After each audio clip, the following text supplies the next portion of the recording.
Backseat, bonsoir tout le monde, bonsoir le public. Vous êtes incroyables, bonsoir à toutes et à tous, bienvenue sur le plateau de Backseat. Très heureux de vous retrouver cette semaine encore pour cette grande émission d'actualité politique. Et la politique, on va en parler ce soir avec les meilleurs. On est avec Claire à nouveau. Salut Claire. Salut. Claire, ça va tu es... Ouais, ça va et toi? Oui, très bien. Tu es militante écolo, tu es un des visages du mouvement climat en France. Tu as été d'ailleurs candidate sous l'étiquette de la NUPES dans l'Essonne en juin dernier. Et tu es surtout chercheuse en théorie politique. Tu étais là la semaine dernière pour ta première expérience en tant que chroniqueuse sur Backseat. Et tu as accepté de revenir. Ouais, alors c'était plutôt bien. Ça je t'a ne sais plu pas s'il y en a qui étaient là la semaine dernière, mais on s'amuse bien. Et puis, du coup, je me suis dit, autant revenir. J'ai eu plein de commentaires super positifs sur ta présence. Donc, très heureux que tu sois à nouveau avec nous. Ce soir, Claire, on est aussi avec Usul. Salut Usul. Bonsoir. Comment tu vas? C'est ma première fois sur le nouveau vrai plateau, là. Et alors, ça impressionne ou... Ouais, c'est pas mal. Surtout, il y a les gens. T'as vu, ils sont beaux, hein. Voilà. ça va pousser à cabotiner un petit peu, mais... Cabotiner. Cabotiner. C'est quoi ça? C'est-à-dire faire un peu des petites blagues, machin, parce que en fait, t'as du rire en face, donc ça te pousse, tu vois. Du rire ou des bides, hein, ça voilà. On verra. Ou des bides, mais moi, ça m'étonnerait, moi, mais enfin bon. Usul, t'es chroniqueur pour Mediapart, pour Blast et pour Backseat. Oui. Et tu as sorti, la dernière vidéo que t'as sortie, c'était pour Blast, c'était le portrait de l'abbé Pierre, c'est ça? Oui. Tu nous l'avais teasé sur le plateau de Backseat, alors ça s'est passé comment, les retours étaient très, très bon retour. J'ai même eu un petit article de La Croix pour dire, oh là là, le catholicisme de l'abbé Pierre, voilà. Ils t'ont critiqué ou pas? Oui, ils ont dit que c'était peut-être un peu trop... en fait, on a pris surtout les bons traits, on n'est pas revenu sur certains mauvais traits, etc. Donc oui, c'était légitime. En même temps, on a une demi-heure. Bon. Et là, il y a un OLG qui sort méga en retard avec des super images de manif du 19. Ah oui. On est allé faire nos propres images dans les cortèges, évidemment. Et puis, ça devrait sortir vite. Voilà. Parce qu'on était à la bourse, ça a bousculé tout le process. Enfin bon, je te raconte pas. Écoute, on a hâte de voir du coup la sortie de cette OLG. Avec nous aussi Léa. Salut Léa. Bonsoir. Ça roule? Très bien, et vous? Ouais, écoute, très bien. Léa, toujours avec le podcast Popol, qui est sorti de grève du coup? Oui, ça y est, Popol est sorti de grève. C'est quand le prochain épisode? Dimanche soir. Dimanche soir, ça parlera de quoi? Du rapport du HCE sur le sexisme. Ah, je crois qu'on va en parler aussi aujourd'hui. Et épisode spécial. Ouais. Ok, d'accord, on va en parler. Tu bosses sur un nouveau bouquin aussi? Tout à fait. Raconte. Ou alors, tu peux pas? Non, pas encore. Allez. Non. Fais-toi désirer. J'ai vu que t'étais en stream d'ailleurs ce matin. Ouais, Comment pendant c'est passé 3 heures. 3 heures, t'as vu? C'est cool, C'est super bien passé, c'était trop cool. Donc sur ta J'ai eu 30 subs. T'as eu 30 subs? C'est un truc de ouf. C'est incroyable. Ouais. Bravo. J'étais super émue. Mais c'est trop bien, du coup, t'as parlé de l'actu, tout ça. On a parlé du rapport du HCE, on se l'est fadé du début jusqu'à la fin, les 40 pages. On va en parler du rapport cool. du HCE, évidemment. Dans cette émission Backseat, ce soir, les amis, on va parler de beaucoup de choses différentes. On va revenir sur le mouvement, sur la réforme des retraites, sur son travail parlementaire qui va commencer. On va parler du mouvement de contestation de la grève des retraites. On recevra ensuite Laurence Rossignol, sénatrice socialiste, membre de la délégation aux droits des femmes du Sénat et ancienne ministre chargée, entre autres, de l'égalité femmes-hommes, pour échanger sur ce rapport du HCE, le Haut Conseil à l'égalité, qui a été rendu hier et qui est sorti hier, si je dis pas de bêtises. On va aussi recevoir en invité politique de la semaine, cette semaine, Nicolas Mayer-Rossignol, le maire de Rouen, qui est face à Olivier Faure. Voilà, on verra ce qu'il est exactement, mais le congrès du Parti Socialiste commence demain à Marseille, et Nicolas Mayer-Rossignol, ça fait une semaine qu'il se bagarre avec Olivier Faure et avec la direction du PS sur les scores issus de l'élection. Donc voilà, au programme ce soir, c'est dans l'autre sens, on va commencer par Nicolas Mayer-Rossignol et ensuite Laurence Rossignol. Rossignol, puis Rossignol, de toute façon, peu importe le sens. Voilà. Vous retrouverez également la chronique d'Adèle, la vie d'Adèle. Vous retrouverez aussi la chronique de Vincent, le PowerPoint de Vincent. Il y aura le quiz à la con aussi. Et puis voilà quoi, qu'est-ce qui manque d'autre? Alors j'en profite pour vous dire, chers amis, que Backseat existe grâce à vos dons, grâce à vous. Merci à toutes et à tous. Est-ce qu'on va passer les 100 000 € ce soir de dons grâce à vous? Ce sera absolument génial. J'en profite pour vous dire que vous pouvez vous aussi venir dans le public de Backseat. On met, c'est en échange d'un don de 49,30 €, évidemment, pour financer l'émission, que vous êtes accueillis dans le public, que vous venez, qu'ensuite vous venez faire la teuf avec nous, parce qu'on boit des coups et on mange après l'émission. Vous pouvez également vous doter de magnifiques merch. On a sorti un sweat que je porte, on a sorti un t-shirt, on a sorti un mug, et chaque fois que vous achetez l'un de ces items, surtout, vous participez au financement de l'émission Backseat. De mémoire, sur les sweats, Backseat récolte 30 € pour sa production, sur les t-shirts, c'est 25 €, et sur les mugs, c'est 10 €. Voilà, donc n'hésitez pas à acheter. D'ailleurs, je peux en témoigner, le mug rend le café meilleur, ça c'est prouvé scientifiquement, et si vous le tenez à la main pendant que vous débattez politique, vous gagnez vos débats. Vos collègues sont obligés de fermer leur gueule parce que vous avez raison. Ouais. D'ailleurs, on pourrait mettre ta gueule en dessous, du coup. Comme ça, quand les gens... Non, mais tu parlais de fermer leur gueule, c'est parfait. T'écris ta gueule en dessous. Ta gueule, j'ai raison. Ouais. Voilà. C'est bien je sais ça. pas si on peut... Avec les invités politiques, ça passerait bien. Alors, que répondez-vous Non, c'est une idée. Donc voilà. Donc n'hésitez pas à soutenir Backseat, soit en vendant le public, soit en achetant quelque chose qui vous rend plus beau et meilleur, soit en faisant un don. Merci à vous. Est-ce qu'il y a un autre truc à dire en intro, ou est-ce que c'est bon, mon intro elle était bien? Moi, j'ai vu Mélenchon tout à l'heure. Alors, comment il va? Bah, j'étais au café, j'étais en train de travailler sur l'émission, et là, d'un coup, il y a Mélenchon qui débarque. Et alors? Il m'a Et pas qui commande calculé. les fraises. T'as pas calculé? Tu lui as dit bonjour? Ouais, j'ai dit bonjour. Et je fais bonjour. Et il fait oh non. Bon, il a des raisons de t'en vouloir? Ah bah, peut-être que l'affaire Quatennens, moi, je me suis plutôt prononcé pour dire que ça avait pas été très bien géré, cette histoire. Et que, bon, bah là, en ce moment, c'est tendu à la FI un petit peu, hein. Donc, bon, il m'a pas calculé. Voilà. C'est tendu, on aura l'occasion. Il buvait les fraises ou pas? Parce que c'est quand même... Je sais pas, je suis parti, j'ai fait très bien. Il y a de mauvaises vibes ici. Une ambiance de merde. Bah, j'espère que tu te réconcilieras avec Jean-Luc un jour. Oui, Ou pas, finalement. Ou pas. S'en fout, en fait. Ouais. Bon, écoute, très triste que tu te fasses pas que des copains. Il m'aime plus. Bah écoute, c'est ça la gauche, c'est beau. On va en parler ce soir de la gauche. Oh oui. On va parler de beaucoup de choses. Chers amis, je vous propose qu'on enchaîne directement avec les sujets de la semaine. C'est parti pour les sujets de la semaine. Jingle. Ah oui, t'as été cancel par Jean-Luc. Pardon. Du coup, on n'a pas la musique, mais on a les réflexions de Léa. Ça fait plaisir. C'est encore mieux. Incroyable.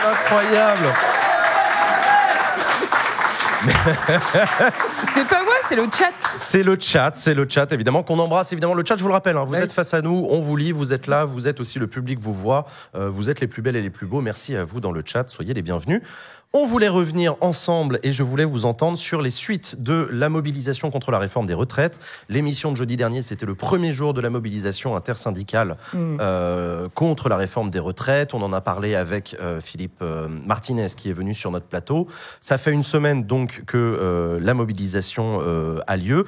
Et le week-end dernier, du coup, samedi, a eu lieu une mobilisation à l'appel d'organisations de jeunesse. C'était à Paris et on a décompté, je crois, 150 000 manifestants. Petit score, 150 000 par rapport aux 1,2 million à 2,5 millions du jeudi, Usul. Oui, bah ça confirme que les marches politiques, c'est bien, ça fait venir du monde. C'est-à-dire que c'est pas ridicule, le cortège était pas ridicule, mais bon, c'était une marche parisienne et que ça a rien à voir avec le pays entier qui se met en grève à l'appel des syndicats qu'on a souvent dit, dont on a souvent dit que bon, ils servent plus à rien, ils mobilisent pas. Bon, bah pas du tout, ça marche encore. Et c'est un cadre offert mine de rien aux gens pour dire voilà, là c'est voilà, c'est en fait c'est ça, c'est proposer des cadres de la même une mobilisation, ça propose des cadres de mobilisation et celui du 19 a super bien marché et là c'était un cadre plus restreint qui de toute façon était moins ambitieux le samedi. C'était une marche à l'appel des organisations de jeunesse dont il a été beaucoup dit qu'en fait c'était les Insoumis à la base. Oui, il y a eu tout un imbroglio sur qui appelle à manifester le 31, etc. Oui, c'est vrai. Voilà. Pas le 31, pardon, mais le 26. Et puis il y en avait, on a vu par exemple Marine Tondelier dire qu'elle n'irait pas à cette marche-là parce que c'était un petit peu organisé par Jean-Luc, etc. Donc il y a eu, c'est ça aussi le fond du truc. Hein. Il y a des médias qui ont dit gentiment que c'était une marche à l'appel des organisations de jeunesse. Bon, on sait que c'était quand même pas mal à l'appel des Insoumis. Et bon, on peut le dire. On se dit les choses. Les Français doivent savoir. Ouais, on leur doit la vérité. Voilà. Mais donc non, mais t'as raison. Tu parles d'orgas de jeunesse, on parle de syndicats lycéens, voix lycéenne, on parle de l'UNEF. Claire, ça représente quoi aujourd'hui dans le paysage politico-syndical ces orgas de jeunesse ? Alors, je pense que déjà la marche de samedi, le cortège, il était essentiellement composé de jeunes et que ça, maintenant, la mobilisation, elle est conçue sur le mode de la complémentarité. C'est-à-dire que jeudi, il y a une immense mobilisation avec grève, etc. Et il y avait aussi l'ambition de garder des marches le week-end, donc pour aussi permettre à d'autres catégories de se mobiliser. Et là, c'était spécifiquement une marche organisé par les jeunes. Enfin, l'appel était signé au moins sur le plan formel par les organisations de jeunesse.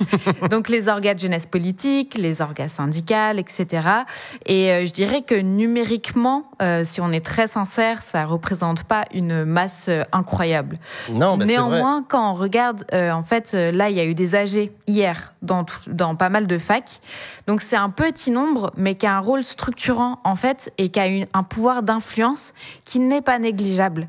Parce que la mobilisation de la jeunesse autour de cette question-là et la conscience que cette réforme-là, elle les concerne, elle est là, elle est présente. C'est vrai que les jeunes en parlent beaucoup et on les a vus effectivement répondre. Par exemple, Léa, on a vu beaucoup à la télévision et c'est classique dans les mobilisations de jeunes, des éditorialistes expliquer que les jeunes n'ont pas à manifester contre la retraite, ça les concerne pas. Qu'est-ce qu'ils font, ces petits cons qui retournent au lycée, qui passent leur bac et ils verront plus tard. Comment ça se soucier de leur avenir. Ouais, voilà, scandaleux. La question de voilà, ces jeunes intéressés par le sujet des retraites, est-ce que c'est surprenant ? Non, pas tant que ça. On les a vus souvent dans des mobilisations, les jeunes. Tu sais, ils faisaient déjà le même coup à l'époque de la loi travail. Ils disaient le travail, ils sont même pas encore que machin. Alors ils allaient y rentrer dans. Ils sont déjà là à nous faire chier. Donc les retraites, trop facile, quoi. Léa. Ouais, non, moi ce qui m'a un peu marqué là sur cette dernière semaine, je trouve qu'il commence à y avoir des défections, notamment au niveau politique, qui sont pas inintéressantes. Il y a eu quand même les vœux de Bayrou hier, qui étaient. Et qui l'a dit, François Bayrou ? Il a dit que déjà ce serait pas mal de passer par un référendum, que ce serait pas mal d'amender quand même la loi, mais qu'il est quand même, qu'il veut pas se mettre en porte-à-faux vis-à-vis du gouvernement. Néanmoins, les députés avaient jusqu'à ce matin, je crois, ou hier soir, pour déposer les amendements pour l'examen du texte en commission qui commence dès demain avec la commission affaires économiques pour avis et affaires sociales saisie au fond à partir de lundi. Et vraisemblablement, le MoDem, d'après ce que nous a dit en tout cas Jean-Paul Mattei, devrait déposer un amendement avec une clause de revoyure quand même, notamment sur l'âge de départ. Donc avec la possibilité de revoir cet âge de départ à partir de 2027. Donc là, ça commence à foutre un peu le sbeul, sans compter que Olivier Marleix, qui est quand même le chef de file des LR à l'Assemblée nationale, a dit qu'il va y avoir une liberté de vote finalement pour les députés.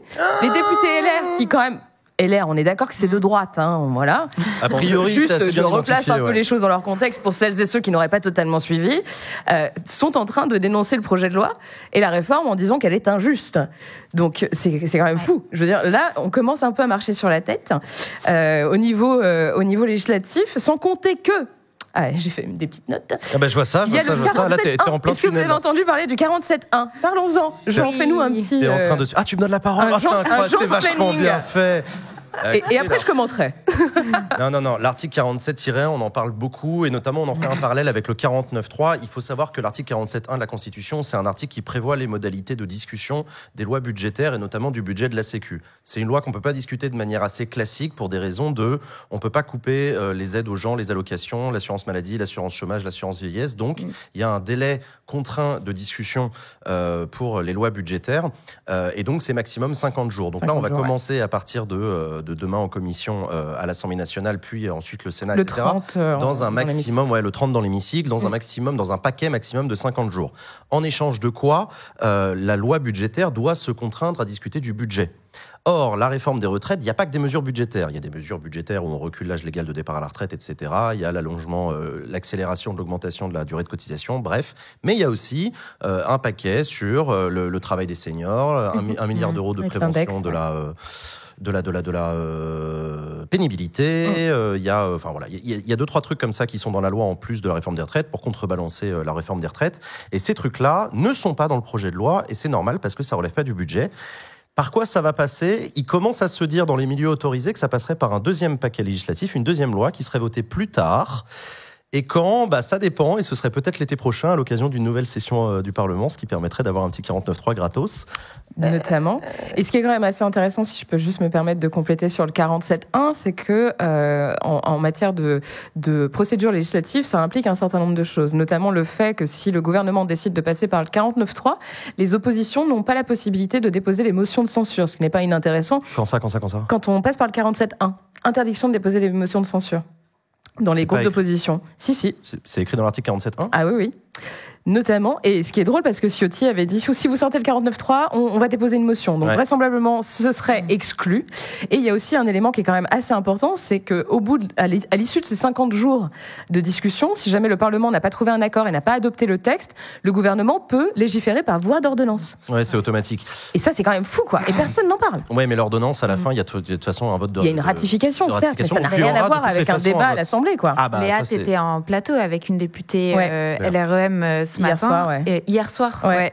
Et ils ont pas du tout l'air à l'aise avec cette idée-là. Ils ont pas du tout travaillé, du moins, comment ils allaient expliquer ça.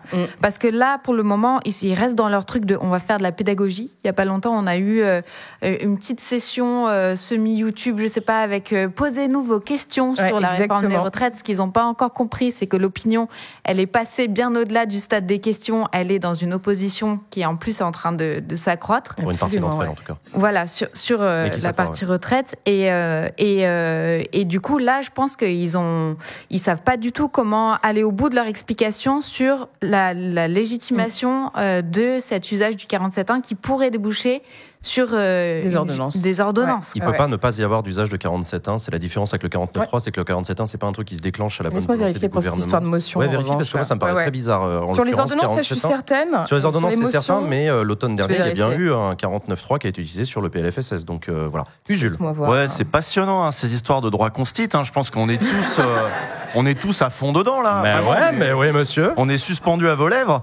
Mais je voudrais qu'on reparle un peu de politique. À l'enfoiré. Mais c'est politique. C'est éminemment politique. Et tout à l'heure, on a parlé de Bayrou. C'était intéressant de voir que Bayrou est en train de se positionner parce que lui-même se verrait bien en 2027, éventuellement, prendre la succession d'un Macron qui pourrait plus se représenter. Et qui donc, en fait, qu'est-ce qu'il voit ? Il voit une réforme extrêmement impopulaire, qui est de plus en plus impopulaire. Les chiffres le montrent assez. Le dernier sondage, c'était plus de 70%. Et un truc qu'on voit pas souvent non plus. Non seulement les gens sont contre la réforme, mais en plus ils soutiennent le mouvement contre la réforme, même avec les grèves, même avec les perturbations dans les transports. Donc Bayrou se dit c'est peut-être pas le moment de m'aliéner les gens qui vont devoir voter pour moi plus tard. Je vais peut-être montrer que c'est pareil à LR qui sont en train de. Vous avez vu la puissance des cortèges dans les petites villes, des villes de 10 000 habitants avec des cortèges de 1000 habitants, de 1000 manifestants. Vraiment des gros cortèges dans des villes moyennes, les villes de sous-préfecture, les machins. Et ça, qui c'est qui est maire là-dedans ? C'est la droite, c'est LR. C'est LR qui est maire de ces villes-là et qui voit ses électeurs dans la rue et qui font peut-être France Inter a du coup appelé un à un les députés LR pour dire qui va le voter, qui est sûr de voter le truc, il y en a que 14. Et il paraît qu'Olivier Marleix a dit arrêtez de répondre à France Inter, arrêtez de répondre à France Inter. Alors, donc ça veut dire quoi ? Ça veut dire comment on fait reculer une réforme ? Le gouvernement joue son rôle en disant je ne reculerai pas, on est déterminé, on fait de la pédagogie. Macron fait le show, on va aller jusqu'au bout, etc. Ils font tout le temps ça. Et ils reculent parfois quand même. Mais quand est-ce qu'ils reculent ? Ils reculent quand ils perdent des alliés. Quand ils perdent des soutiens, si LR vote pas, s'il y a des défections, si c'est tellement impopulaire qu'ils galèrent à trouver des soutiens, si c'est tellement, si les grèves prennent assez d'ampleur, c'est même le patronat lui-même qui va demander d'arrêter les frais. Souvenez-vous, Geoffroy Roux de Bézieux, l'été dernier, là, disait, on part pas tout de suite sur une réforme des retraites. On veut pas la France dans la rue tout de suite. On a besoin de reprise économique. On a besoin de main d'œuvre. Si le mouvement prend de l'ampleur, c'est le patronat qui va lui-même prendre son téléphone, appeler Macron et faire, c'est bon, moi, c'est pas, franchement, c'est pas sa prio, patronat, de l'équilibre en 2030. Ouais, l'équilibre. Voilà, on est d'accord. Donc, en fait, il faut que les soutiens du gouvernement se désolidarisent au fur et à mesure. Et à ce moment-là, il y a un moment, le gouvernement est tout seul et il fait c'est plus possible. Voilà. Claire. Surtout que la colère contre la réforme des retraites, elle commence à agréger d'autres colères qui étaient préexistantes en fait. Les salaires. Donc le risque, les salaires, les inégalités, en fait, il y a une conjonction de la semaine où on a eu le début vraiment du gros mouvement contre la réforme des retraites et du rapport Davos qui sort tous les ans, produit par Oxfam sur les inégalités. Là, on a eu cette semaine des chiffres sur l'explosion de l'usage des jets privés. Donc en fait, tout ça, ça commence à créer une ambiance qui, je pense, ne satisfait même pas les plus riches qui, pour le coup, survoleraient normalement tout ça. Donc tout ça commence à créer un contexte où je pense que du côté des bancs de la Macronie, ça doit... On va, on va voir clairement. comment ça va se passer dans l'hémicycle. Il y a des grandes puissances économiques qui sont en train de dire au gouvernement, qui vont se dire, nous les énervez pas trop. Non mais vraiment, c'est ça. Non, mais t'as raison. Et d'ailleurs, je reviens sur, vous savez, on en a déjà parlé plein de fois, le gouvernement, Emmanuel Macron a besoin des Républicains pour voter cette loi, pour avoir une majorité absolue. Ça avait été prédilé au cours de l'été, au cours de Noël, pardon, au cours des vacances. Cette loi, a priori, il y avait un deal à peu près accepté où Éric Ciotti s'était félicité au lendemain de l'annonce en disant, nous avons été entendus, donc a priori, on va soutenir. Sauf que tu as parlé effectivement de ces maires de petites communes, les Républicains qui commencent à se rebeller un peu contre la direction. On peut aussi parler à l'Assemblée nationale des députés LR qui sont pas hyper tranquilles parce que ils sont toujours coincés entre deux blocs, le bloc de la Macronie qui est au pouvoir et qui mène des réformes qui vont dans leur sens, et le bloc du Rassemblement national qui lui est opposé à la réforme des retraites. Et là, il y a peut-être aussi des députés les Républicains qui sont en train de se dire, attends, on est en train de tout perdre là. On est en train de perdre nos électeurs. Ils vont aller chez Marine Le Pen pour ceux qui sont plus à droite que nous, et puis pour les autres, ils vont dire, je vois pas à quoi ça sert de voter LR si finalement la retraite à 65 ans, à 64 pardon, c'est Macron qui le fait. Donc effectivement, les Républicains, est-ce qu'ils vont faire volte-face? Ce serait pas la première fois qu'on voit un parti ne plus réussir à maîtriser son truc et changer de point de vue. Est-ce qu'ils vont planter un poignard dans le dos d'Emmanuel Macron pour provoquer une éventuelle dissolution? Ils n'y ont pas intérêt non plus. Donc à mon avis, il faut regarder de près le comportement et les interventions dans les médias des Républicains. Je serais très heureux de les recevoir sur le plateau de Backseat pour avoir cet écge avec eux sur la strate et le positionnement. D'autant que Édouard Philippe, si mes sources sont bonnes cette fois-ci, a annoncé que vraisemblablement pour les sénatoriales, c'est pas plié, quoi. Il n'est pas évident qu'il fasse alliance avec Renaissance. Donc ça peut créer des velléités, notamment à droite, puisque les sénatoriales, ça reste quand même une élection qui est ancrée dans le territoire, dans les territoires, notamment donc, à droite. Certainement à droite. Donc et j'en profite pour rappeler que au Sénat, la majorité, elle est plurielle, c'est-à-dire qu'il y a LR et les centristes, et le groupe Les Centristes au Sénat. C'est pas des macronistes, parce qu'il y a un autre groupe au Sénat, mais c'est des gens qui, effectivement, vont être plus proches d'un Édouard Philippe qu'autre chose. Donc, ce sera intéressant. Putain, c'est en train de rendre intéressant les sénatoriales. Vous vous rendez compte un peu de ce qu'on est en train de vivre? C'est inédit, quoi. Droit inédit, sénatorial. Oh là là. Donc voilà, autre sujet qui monte dans la contestation que je trouve intéressant, la question des femmes. La question des femmes, cette réforme des retraites est-elle favorable ou défavorable aux femmes? On sent que les opposants en font un point d'appui important, et s'ils le font, c'est parce que ça a l'air de mettre en difficulté le gouvernement qui se retrouve un petit peu à patauger dans la semoule autour de ce sujet-là. Usul. Oui, Riester a fait une sortie très malaise, qui a mis mal à l'aise un petit peu tout le monde en reconnaissant sur le micro de Public Sénat, il me semble, que oui, la réforme, bon, c'est sûr pour les femmes, qui ont des carrières plus... pas ouf. On connaît tout ça. Moi, j'aimerais aussi porter mon attention aussi sur autre chose. Pour revenir à ce qu'on disait sur Bayrou, non mais je fais un lien, et Bardella. Vas-y, parce que je me disais, ok. Bayrou et Bardella sont en train de faire monter une petite musique, selon laquelle on a un problème de natalité. Ça aussi, c'est important pour les droits des femmes. Ah, oui, parce qu'ils sont en train de dire, pour financer les retraites dans 10, 20 ans, il va falloir stimuler la natalité. Comment on stimule la natalité d'habitude? Y a allocation familiale. Tu crois que c'est le plan de Bardella? Tu crois que c'est le plan de Bayrou?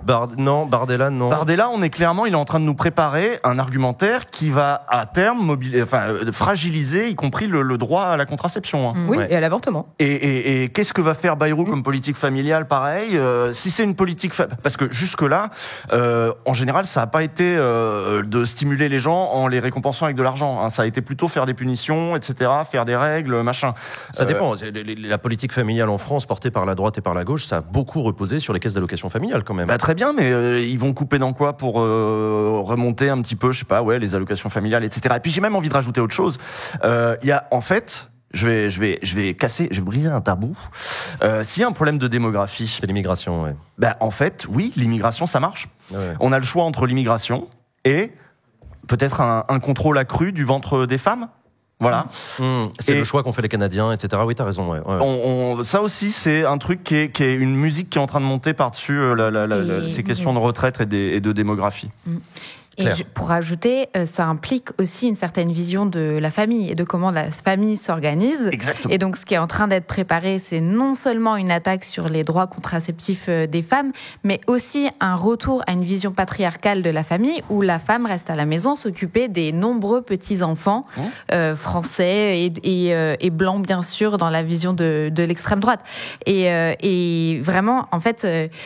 C'est sous-jacent à tout leur argumentaire, mais sur les retraites, mais aussi sur d'autres sujets. Et moi, ce qui m'inquiète, c'est la manière dont c'est en train aussi de grignoter du terrain dans d'autres familles politiques que l'extrême droite en tant que telle. Ouais. Ça, ce narratif, on le retrouve. Oui, voilà. Et là, on en revient aux Républicains et à leur crise d'identité. Tout ça, c'est en train d'être importé chez ce qui était anciennement la droite républicaine, etc., et qui commence à avoir un retour sur ces idées-là de plus en plus fort. Les mêmes qui nous disaient, on va pas mettre ça dans le droit à l'avortement dans la Constitution parce que vous voyez bien qu'il est pas menacé. Bon, on voit que dimanche dernier, il y a eu une manif anti-avortement. Ouais. Et quand je pensais à des dispositifs pour stimuler machin, etc. Moi, ce que je les vois bien faire, je réfléchissais pendant que tu parlais, c'est par exemple, ils vont nous faire des défiscalisations sur les nounous à domicile. Voilà, c'est ça qu'ils vont nous faire. L'aide à la personne et ils vont nous couper des nouveaux impôts de je sais pas quoi là pour les riches. Sur le mouvement, si on revient sur le mouvement de contestation, il y a eu une intersyndicale qui s'est réunie cet après-midi. Alors, j'ai pas pu regarder ce qu'ils ont dit. C'était hier. Ouais, hier qu'est-ce qu'ils ont dit, Léa, alors, ils ont dit que ils appelaient effectivement à la grève pour le 31 de manière conjointe. Après, il a commencé à y avoir des interprétations de la grève et notamment de savoir si on se lance ou non dans une grève reconductible comme ce à quoi elle appelle la CGT. Laurent Berger a dit que c'était mort. Lui, il est pas du tout là-dedans. Donc, du coup, il commence à y avoir quelques ça commence à se et ça fait un peu chier. Je me permets juste de revenir sur le 47.1 parce que... T'as fait ton propre fact-checking? J'ai fait mon propre fact-checking. Et alors, t'as fact-checké quoi? Et en fait, ce qui se passe, c'est que le 47.1 ne peut pas faire l'objet d'une motion de censure. Et étant donné que le gouvernement invoque le 47.1 pour éviter d'invoquer le 49.3, il n'y aura vraisemblablement pas de possibilité de mettre de motion de censure. Ils vont pas faire 47.1 et 49.3. C'est pas l'idée. Même sur la ratification d'une ordonnance? Peut-être que... Tu peux mettre un 49.3 sur une ratification d'ordonnance? Je suis pas sûr, à vérifier. Donc voilà, c'était juste pour préciser les choses. Ok, d'accord. Super, merci. Super bien, on s'en fout. Mais bien, non, non, mais je fais ça pour toi, Usul, comme tu adores. Merci, j'ai rien écouté. Qu'est-ce que je voulais dire? On se souvient ça avait un petit peu gueulé la semaine dernière. On en avait parlé avec Philippe Martinez lorsque l'intersyndicale avait annoncé, ou en tout cas la CGT avait annoncé la manif le 31. Des gens disaient c'est trop loin de la première mobilisation le 19. Philippe Martinez disait oui, enfin vous êtes gentil, mais ça coûte cher aux gens de faire grève. Est-ce que dans l'entre-deux, à l'exception de cette mobilisation de jeunes, on voit des choses évoluer sur la question des retraites? Est-ce qu'il y a des blocages? Est-ce qu'il y a des grèves? Est-ce que Claire? En fait, l'action contre la réforme des retraites, c'est jamais arrêté. C'est-à-dire qu'il y a eu cette marche, qui était essentiellement parisienne le samedi, et depuis, là, le pays est pas bloqué, quoi. Oui, mais il y a plein de petites actions en continu. Il y a des débats, dans plein d'endroits, y compris dans ces villes plus petites. Donc il y a un maillage des actions qui est assez dense. Et là, quand je suis arrivée là, il y avait une fin de manif, je sais pas du tout. Oui, il y a une retraite au flambeau là. Non, pas une retraite parce que là, c'est une marche au flambeau. J'en ai parlé avec quelques insoumis, je leur disais ça fait un peu facho. Oui, c'est marche au flambeau. Et ils me disaient mais bon, c'est ça. D'accord. Qui va jusqu'à République, qui part de pas loin là de la mairie du 20e. C'est ça, oui. Et moi j'étais mais comme pas il y avait eu à Marseille la veille du 19. Alors que j'essaye de suivre pas mal ce truc-là. Donc en fait, ça émerge de partout. Il y a plein d'initiatives organisées par les collectifs. Il y a des collectifs locaux qui s'organisent. Dans le 91, il y a un collectif qui s'est constitué, qui allie des partis politiques, des assos comme Attaque, etc. Un peu dans la lignée de Plus Jamais ça, tout ça. Et ça se met en mouvement, donc ça s'arrête pas. C'est un peu en fil continu.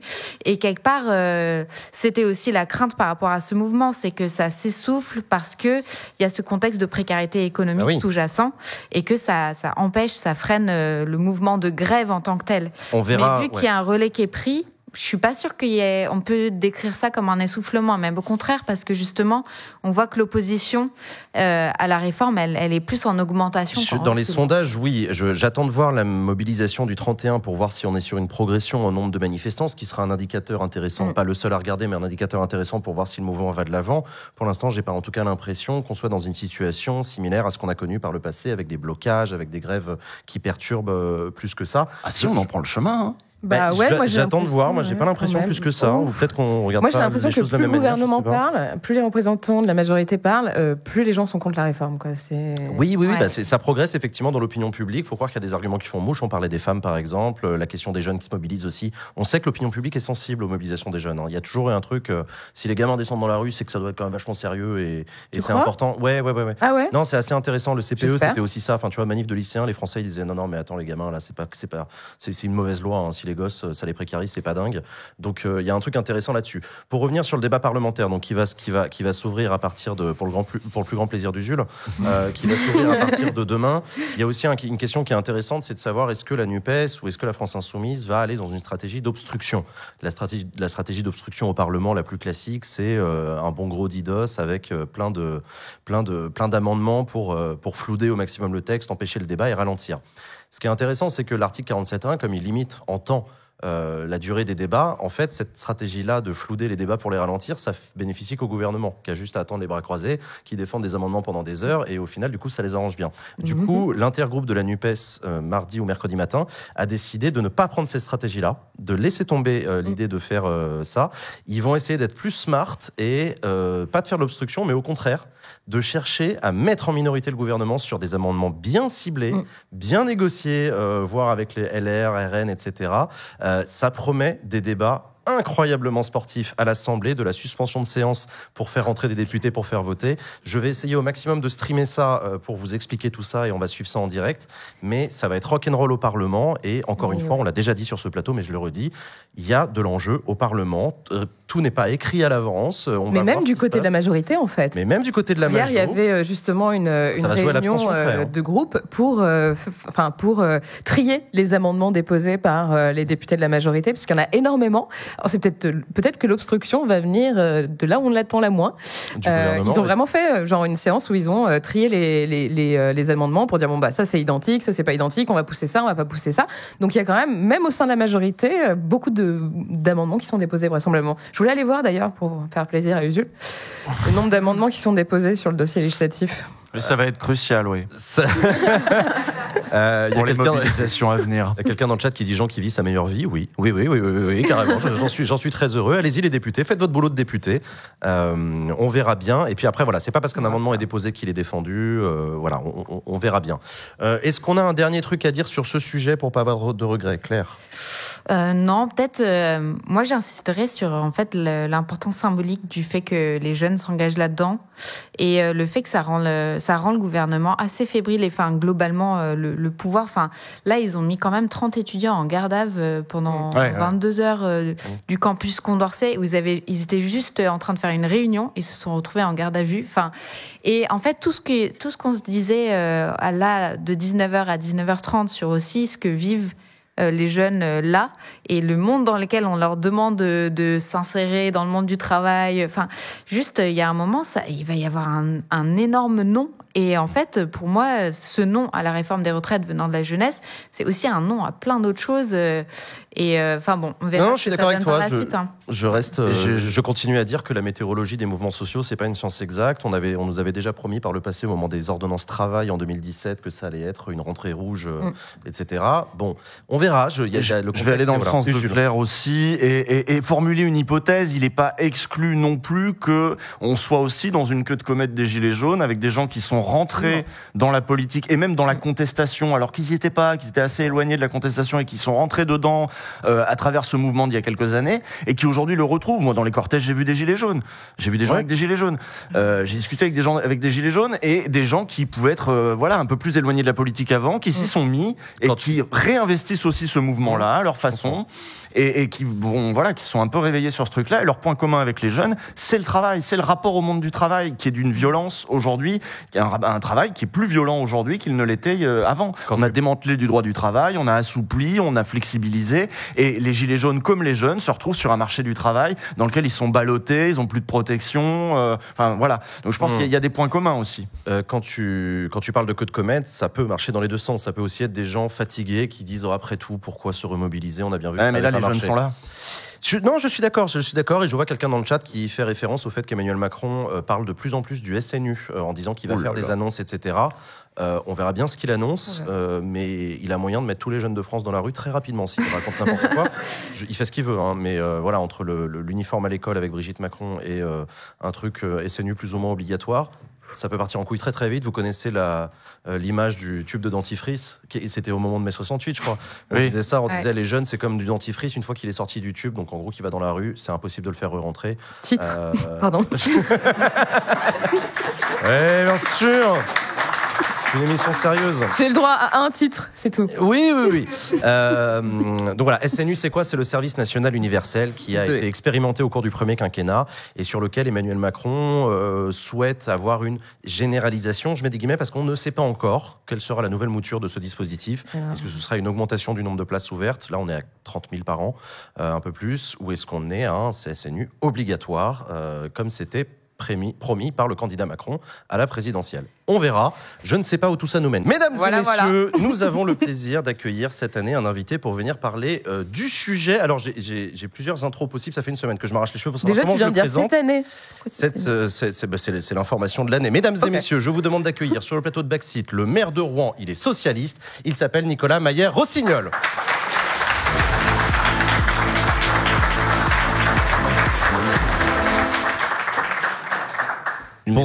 Bonsoir Nicolas Mayer-Rossignol. Merci d'avoir accepté notre invitation sur le plateau de Backseat. Merci à vous. Nicolas Mayer-Rossignol, est-ce que vous êtes le premier secrétaire du Parti Socialiste ce soir ? Non, évidemment. Non, vous ne l'êtes pas. Non, puisque le résultat est malheureusement pas terminé, donc non.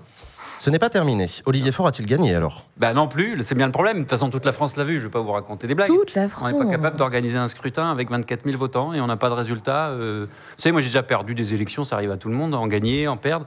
J'ai même perdu une fois, c'était en Normandie, pour la région, en 2015, à 0,2% des inscrits. Ça fait une voix par commune. Ouais.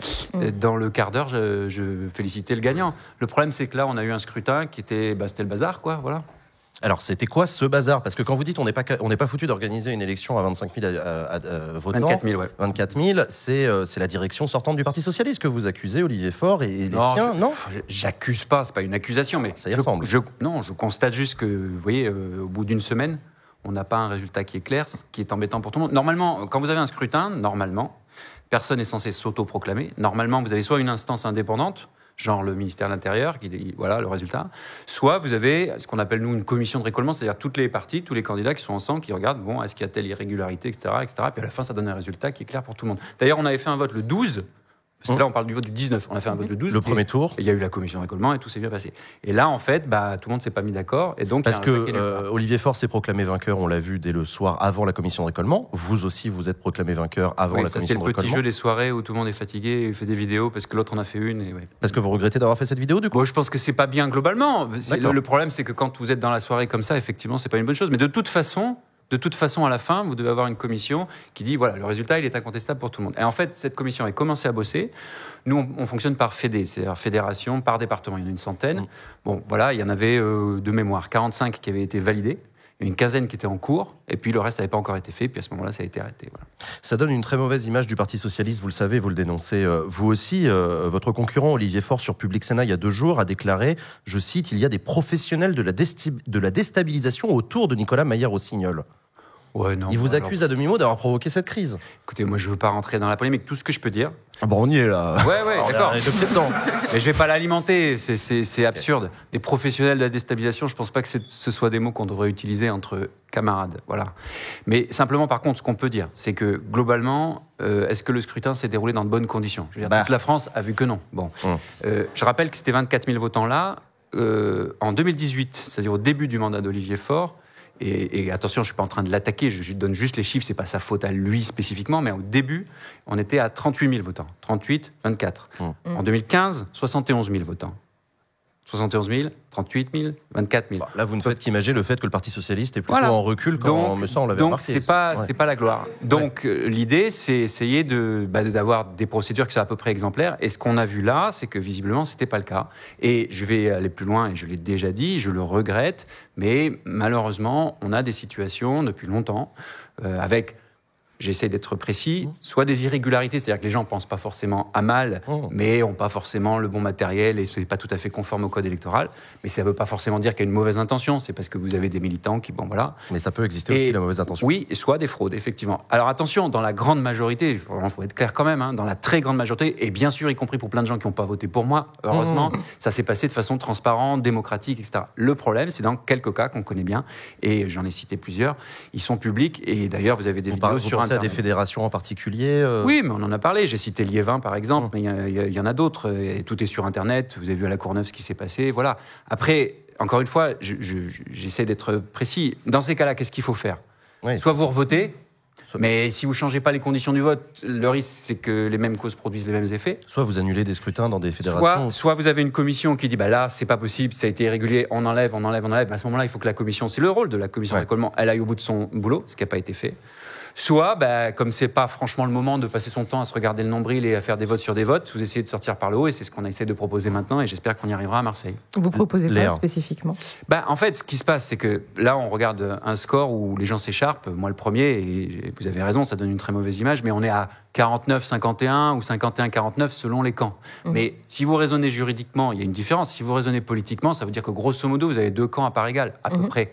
Donc de toute façon, si vous voulez vous en sortir, ça peut pas être l'imposition d'un côté ou d'un camp par rapport à l'autre, puisque les deux sont à peu près au même niveau. Et je vous dis ça, j'aurais gagné, la commission de récollement dirait la même chose, mon résultat serait incontestable. Si j'étais à 51, je dirais exactement la même chose, c'est-à-dire qu'il faut rassembler les deux, puisque de toute façon, vous êtes autour de 50-50. Donc c'est pour ça qu'a jailli l'idée d'une direction collégiale, parce qu'on a besoin des deux. Sinon, le risque, c'est quoi ? C'est qu'il y a un côté, quel qu'il soit d'ailleurs, qui va dire, attendez, moi on a fait quasiment autant de voix que les autres et on est nulle part dans la direction, ça va pas.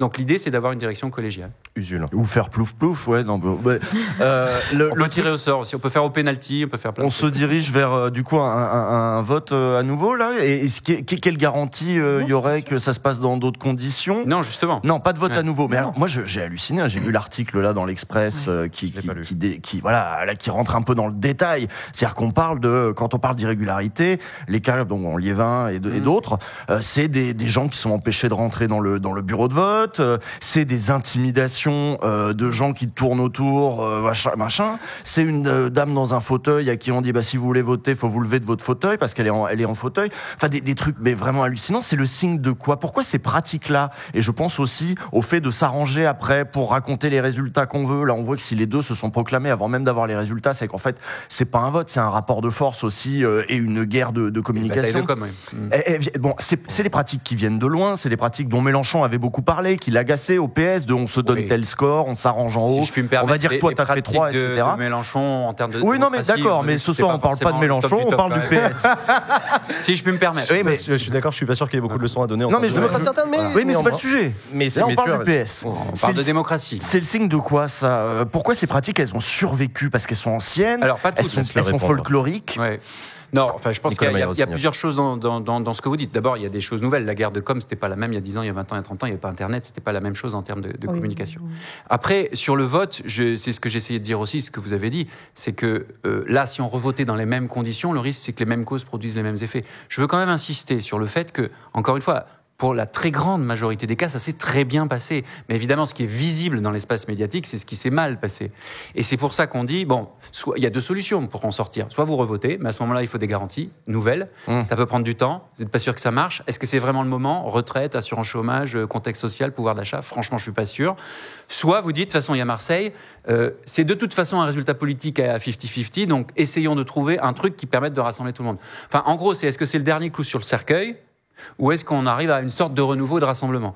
Marseille, ça peut être la pire des choses et ça peut être la meilleure des choses. Marseille. Et ça a été dit tout à l'heure dans la chronique humoristique, il y a déjà eu des situations, c'est pas comparable, parce que c'était pas le même nombre de militants, c'est pas les mêmes personnalités, c'était pas la même époque. Mais il y a déjà eu des situations qui pouvaient paraître catastrophiques et derrière, peut-être paradoxalement, je ne sais pas, il y a eu une forme de rebond et une forme d'avancée. Parce qu'il y a aussi des nouvelles personnalités qui émergent et il y a aussi une nouvelle énergie qui émerge. Avant de te donner la parole, Léa, Marseille, dont vous parlez, c'est le congrès physique du Parti Socialiste qui se réunit à partir de demain matin à Marseille.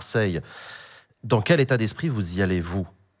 Je vous dis, on essaye d'être constructif. L'idée, là, c'est soit on continue à s'écharper. Bon, c'est ce que j'appelais le dernier clou sur le cercueil, sans langue de bois, parce que je vous ai donné les chiffres, et vous l'avez dit vous-même, et je ne vais pas là non plus faire l'autruche. Ça fait des années, on le sait très bien que le PSI va pas bien. Bon, et encore une fois, c'est pas attaquer Monsieur X ou Madame Y, c'est juste une réalité collective. En même temps, vous avez plein de territoires, vous avez des élus qui sont bien appréciés, et je ne parle pas spécialement de moi, vous en avez cité tout à l'heure aussi, qui sont très appréciés. Mais soit on essaye de profiter, entre guillemets, de s'appuyer sur le moment de Marseille pour se dire, bon allez, on se bouge. En fait, la vraie question derrière, c'est est-ce qu'on a envie de bosser ensemble ou pas ? Tout le reste, c'est la littérature. C'est une vraie question. Tout le reste, c'est l'organisation, la logistique, le machin, le truc. La vérité, c'est est-ce qu'on a envie de bosser ensemble ou pas ? Moi, j'ai envie de bosser avec tous les socialistes. Voilà. Okay. C'est ça la vraie question. Léa d'abord et Claire ensuite. Vous parliez de cercueil, donc du coup, je me permets quand même d'aborder la question. C'est vrai que le Parti socialiste est clairement en perte de vitesse, on va pas se mentir. Il a perdu près de 3/4 de ses adhérents en un peu plus de 10 ans. Oui. C'est quand même assez inquiétant. Moi, je me pose la question très sincère, et la question que finalement Adèle posait de manière un peu plus légère et humoristique plutôt, à quoi bon se battre ? Quelles sont vos motivations aujourd'hui pour finalement être le commandant d'un navire un peu à la dérive quand même ? Nicolas Meyer-Rossignol. Je comprends complètement la question parce que, très honnêtement, et je vous réponds très sincèrement, on est plein de militants à se la poser tous les jours. À quoi bon, quand vous prenez des dérouillés, les présidentielles, quand vous prenez des tannés sur d'autres élections, vous dites, tout ça pour ça, est-ce qu'il faut c'est pas... symbolique, il faut garder la vieille maison. Non, c'est pas si... Bien sûr, il y a une question de symbole, mais ça va plus loin que ça. Et après, tout le monde n'a pas forcément l'analyse que je vais donner, mais c'est mon point de vue, ce sont mes convictions. Moi, je pense qu'il manque quelque chose à gauche aujourd'hui. Je pense qu'aujourd'hui, quand vous regardez l'espace politique, vous avez en gros 3 blocs. L'extrême droite, le bloc autour d'Emmanuel Macron et le bloc de gauche. Le bloc de gauche aujourd'hui, il est comment ? Il est faible, 30% max, tout mouillé. Il est dominé par un parti, c'est pas une critique, c'est juste la réalité des urnes de 2022 qui s'appelle LFI, et dans LFI plutôt Jean-Luc Mélenchon. Est-ce que ce bloc est gagnant ? Notre conviction aujourd'hui, c'est qu'il y a plein de Français, de Français qui attendent une offre politique vraiment à gauche et vraiment crédible. C'est-à-dire qui disent un espoir, un souffle, une utopie, mais qui en même temps disent le chemin pour y arriver. C'est la crédibilité qui manque à c'est soit vous êtes trop dans l'utopie et en fait vous finissez par raconter des trucs dont vous savez très bien que vous le ferez pas demain si vous étiez en responsabilité, soit vous êtes trop dans la gestion, ce qui est arrivé au PS par le passé, et finalement vous soulevez plus aucun espoir parce que vous êtes plus que dans l'accompagnement d'une société dont on voit bien qu'elle est pas soutenable. Voilà. À quel moment, selon vous, le PS a tenu cette ligne de crête entre transformer la société et conserver l'ordre existant ? C'est pas conserver l'ordre existant, c'est essayer de s'adapter aussi aux évolutions du monde. Regardez par exemple sur l'écologie, historiquement le PS c'est pas un parti, historiquement c'est d'abord un parti ouvrier, industrialiste, productiviste, qui est d'abord sur les histoires d'égalité et de production. Et puis vient évidemment la crise écologique, c'est d'ailleurs plutôt les Verts qui servent d'aiguillon sur le plan politique sur ce sujet. C'est quel moment pour vous où le PS correspond vraiment à ce que vous aimeriez faire aujourd'hui ? Vous feriez comme ça, vous feriez comme Jospin, vous feriez comme Rocard, vous feriez comme Mitterrand ? Je vais vous répondre par des exemples qui pour moi sont frappants. C'est quoi les grandes idées socialistes ? Vous feriez comme Hollande ? C'est quoi les grandes idées socialistes ? C'est quoi les vôtres ? Une dernière grande idée socialiste pour moi, je vais vous dire, moi j'étais plutôt, et je suis toujours plutôt à l'aile gauche du parti, c'est Benoît Hamon et le revenu universel en 2017. On aime ou on n'aime pas, on est d'accord ou on n'est pas d'accord, mais je pense que tout le monde sera d'accord pour dire que c'était une idée qui avait, on va dire, percé le voile médiatico-politique, elle était dans le débat. Depuis, quelle idée socialiste a percé le voile ? Et j'attaque personne en disant ça. Est-ce qu'il y en a une qui a fait ça depuis ? Non. Avant, il y a eu la CMU, le revenu universel, je viens de le citer, il y avait la peine de mort, il y a eu le mariage pour tous peut-être, il y a eu la COP21 si on veut, évidemment les grandes réformes, les congés payés, etc. Voilà. Et donc vous voyez ce qui manque ? Alors c'est quelle idée vous voulez porter ? C'est quoi votre marqueur politique, Nicolas Meyer-Rossignol ? Moi je pense que le sujet qui est clé aujourd'hui, c'est qu'on a une société qui n'est pas soutenable. Elle n'est pas soutenable sur le plan social, elle n'est pas soutenable sur le plan écologique. Et c'est pour ça que je pense qu'on aura toujours des socialistes. Alors ça ne sera peut-être pas le parti socialiste comme aujourd'hui, mais si vous voulez, il y a tellement et de plus en plus d'injustices, national, international, européen, local, que tant qu'il y aura ces injustices-là, vous aurez toujours des gens, alors peu importe la boîte, si vous voulez. Oui, Mélenchon, c'est un socialiste. Il l'a été très longtemps, oui. Il a même été plus longtemps, si je ne dis pas de bêtises, que dans LFI aujourd'hui. Bon. Mais le chat pose la question avec insistance, c'est quoi l'idée phare de Nicolas Meyer-Rossignol ? Benoît Hamon avait le revenu universel. Oui, c'est vrai. Je ne pense pas qu'il y ait qu'une seule idée. Par contre, je pense qu'il y a une question de justice sociale écologique. Moi, je ne suis pas là pour vous donner l'idée miracle, je ne pense pas qu'il y en ait. Mais par contre, je pense que l'idée d'arriver à concilier, et je peux vous dire que comme maire, c'est hyper dur. Je vais vous donner un exemple. Concilier les enjeux de justice sociale, fin du mois, fin du monde. Voilà. Comment on arrive à faire fin du mois ? Il y a ça dans la NUPES. Pardon ? Il y a ça dans la NUPES, parce que moi j'ai l'impression mais que par votre quel marqueur, moyen ? le marqueur que je retiens moi de l'extérieur à Ouais. regarder, je me dis, bah, leur marqueur c'est surtout l'anti-mélenchonisme. Non, pas du tout. Moi, vous savez, moi j'ai voté non en 2005 au traité constitutionnel comme Jean-Luc Mélenchon. Non, pas du tout. Non, c'est pas le sujet. C'est pas une question de personne, même si je suis pas d'accord avec un certain nombre de points. Là où je suis fondamentalement pas d'accord avec LFI, c'est soit sur des thèmes spécifiques sur l'Europe, par exemple. Je pense que là, il y a des trucs où on est vraiment divergents. Et aussi, peut-être, oui, sur la façon de faire de la politique. C'est ce que je disais tout à l'heure mais c'est difficile d'incarner un idéal et de montrer le chemin pour y arriver. Vous voyez, par exemple, sur les retraites, on voit bien, moi je suis allé au gymnase Japy avec toute la NUPES. Vous étiez au premier rang. Dans l'opposition, oui, j'aurais pu être au dernier. Pas ça change très rien. loin d'Olivier Faure. Non, mais Toute l'opposition ensemble, oui, parce qu'il faut s'opposer ensemble. Mais, si vous voulez incarner un espoir, il faut montrer un chemin alternatif. Et vous voyez, on prend l'exemple, la fin du mois, fin du monde. Sur les retraites, il y a un gros sujet sur la pénibilité. Des pénibilités invisibles. Les femmes, par exemple, beaucoup, statistiquement, sont dans des métiers du soin, de l'éducation, des choses comme ça. Moi, à l'hôpital de Rouen, c'est les 3e urgences de France. Il y a une personne toutes les 3 minutes. Toute la pénibilité de devoir assister des personnes dans les couloirs alors qu'il y a trop de monde, porter des corps, être en assistance psychologique à des personnes âgées, etc. Cette pénibilité-là, vous la trouvez nulle part. Rien du tout sur votre retraite. Vous voyez ? Là, il y a un espoir à faire. Donc, en fait, comment vous dire ? C'est la sécurité sociale écologique qui manque. Et ça peut être un bel horizon. Claire.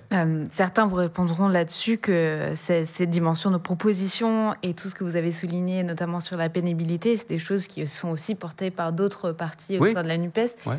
Et où le dialogue est possible, Bien sûr. justement, dans ce cadre-là. Ce sur quoi je voulais vous poser une question, c'est là, on a parlé en premier de toutes ces tensions qu'il y avait lors des scrutins, puis, en fait, de l'avenir de votre parti, le PS. Et moi, j'ai tendance à penser que si des militants et des militantes investissent autant de temps, etc., sur l'organisation d'un scrutin, c'est que vous croyez tous collectivement en quelque chose. Néanmoins, quand un scrutin se passe mal, c'est peut-être le marqueur qu'il y a des divergences de fond qui sont importantes. Oui, voilà. c'est vrai. Et donc, moi, ma question, c'est aussi, dans une configuration où la collégialité serait acceptée, est-ce que c'est gouvernable, en fait ? Est-ce que vous allez pouvoir tous aller dans la même direction quand il y a des lignes stratégiques et même des lignes de fond qui sont vraisemblablement assez importantes pour générer ce degré de tension-là dans vos rangs. Donc en fait, à quel moment la forme et le fond se rejoignent pas et créent une situation où peut-être il y a des questions vraiment assez structurelles et fondamentales à se poser sur c'est quoi l'avenir, votre avenir, votre avenir en commun, je dirais. Je partage les doutes que vous exprimez parce qu'évidemment, moi je suis pas là pour vous dire que c'est sûr que ça va fonctionner. Hein.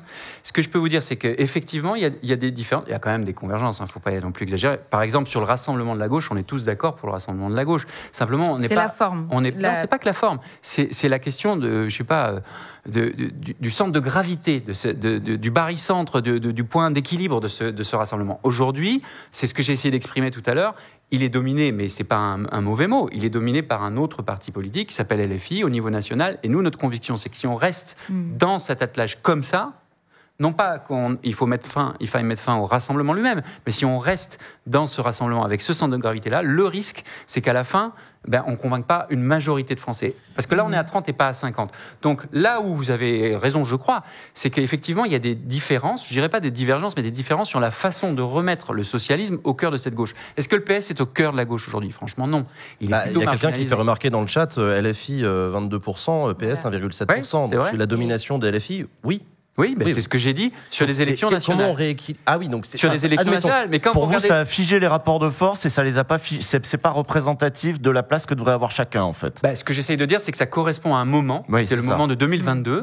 Mais est-ce que c'est la meilleure stratégie pour demain ? D'abord, je rappelle quand même qu'on a perdu. La gauche n'a pas gagné. Monsieur Mélenchon n'est pas Premier ministre. On peut dire on a fait mieux que si c'était pire, peut-être. Je ne vais pas rentrer dans le débat. Ce qui est certain, c'est qu'aujourd'hui, il n'y a pas une majorité de gauche à l'Assemblée et qu'il n'y a pas un Premier ministre de gauche à Matignon. Mais donc, la question, c'est est-ce que cet attelage-là de hier, qui a été perdant, il peut être favorable, positif, gagnant demain. Nous, notre conviction, c'est que pas tout seul, de toute façon, le PS n'a jamais été tout seul. On a besoin de plus de crédibilité et de plus de socialisme au cœur de plus de circonscriptions PS, c'est ça que vous dites ? Non, en fait, renégocier la NUPES, comme vous l'avez dit, ça veut dire quoi ? Ça veut dire rediscuter du fond ? Non, c'est pas renégocier un accord électoral, justement.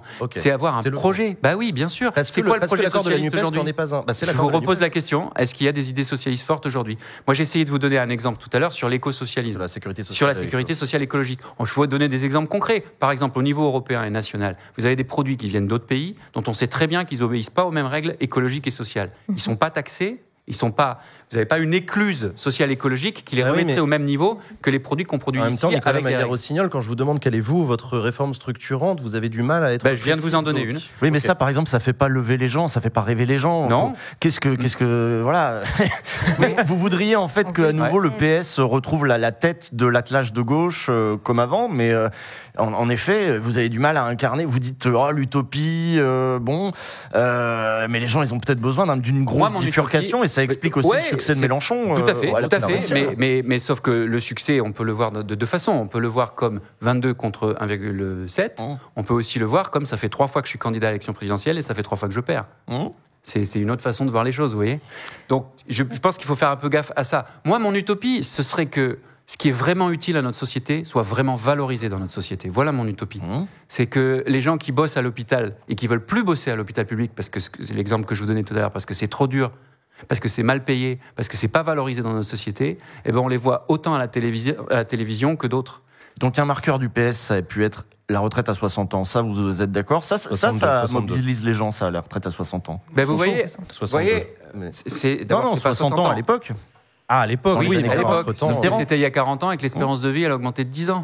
Ouais. Et c'est peut-être ça que les électeurs de gauche n'ont plus envie d'entendre, c'est-à-dire ces discours-là gestionnaires. Non, c'est pas du tout un discours gestionnaire. Etc., mais non, pas du tout. C'est pas du tout. Je comprends ce que vous dites, mais c'est pas du tout un discours gestionnaire.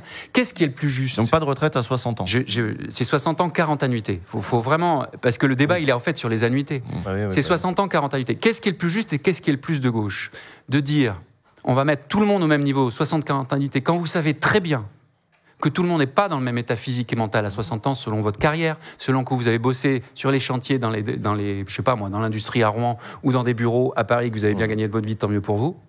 Que vous avez eu des problèmes de santé mentale parce que vous avez dû vous taper les problématiques, par exemple à l'hôpital, ou que vous avez travaillé dans des bonnes conditions, tout le monde sait très bien qu'on n'arrive pas au même niveau à 60 ans. Donc est-ce que c'est vraiment juste de faire la même chose pour tout le monde ? Ou est-ce que c'est pas plus juste de se dire, il y a en des critères fonction de pénibilité. Oui, ils ont été supprimés par Qui a introduit les critères de pénibilité ? Madame Touraine en 2014. Dans la réforme Touraine, pour la première fois, vous avez des critères de pénibilité qui sont intégrés. Il y en a 10 supprimés par Macron. Premier mandat de Macron, vous en avez 4 qui sont enlevés. Par exemple, l'exposition aux agents chimiques dangereux. Vous connaissez Lubrizol ? Ouais, Lubrizol, Moi, j'ai une usine qui a brûlé chez moi. J'étais juste avant d'être. Oui, il n'y a pas longtemps, des batteries, c'était Bolloré. Et là, récemment, Bolloré, je sais que c'est pas la même chose, c'est du lithium. La dernière fois, c'était des hydrocarbures. Bon, le taux de cancer, pour les gars, c'est plutôt des hommes qui bossent dans ces usines-là, il est connu. Il est plus important que des gens qui, comme moi par exemple, bossent plutôt dans des bureaux. Bon, pourquoi est-ce que ça, c'est pas pris en compte ? Les expositions aux agents chimiques dangereux, ça fait partie des critères, les 4, qui ont été enlevés par le gouvernement Macron dans le premier mandat. Donc, ce que j'essaye de vous dire là, c'est 1, c'est bien de s'opposer, mais il faut proposer aussi. Et 2, une réforme vraiment de gauche, vraiment juste. Est-ce que c'est tout le monde pareil au même niveau de 60 ans alors qu'on sait très bien qu'on n'a pas les mêmes carrières ?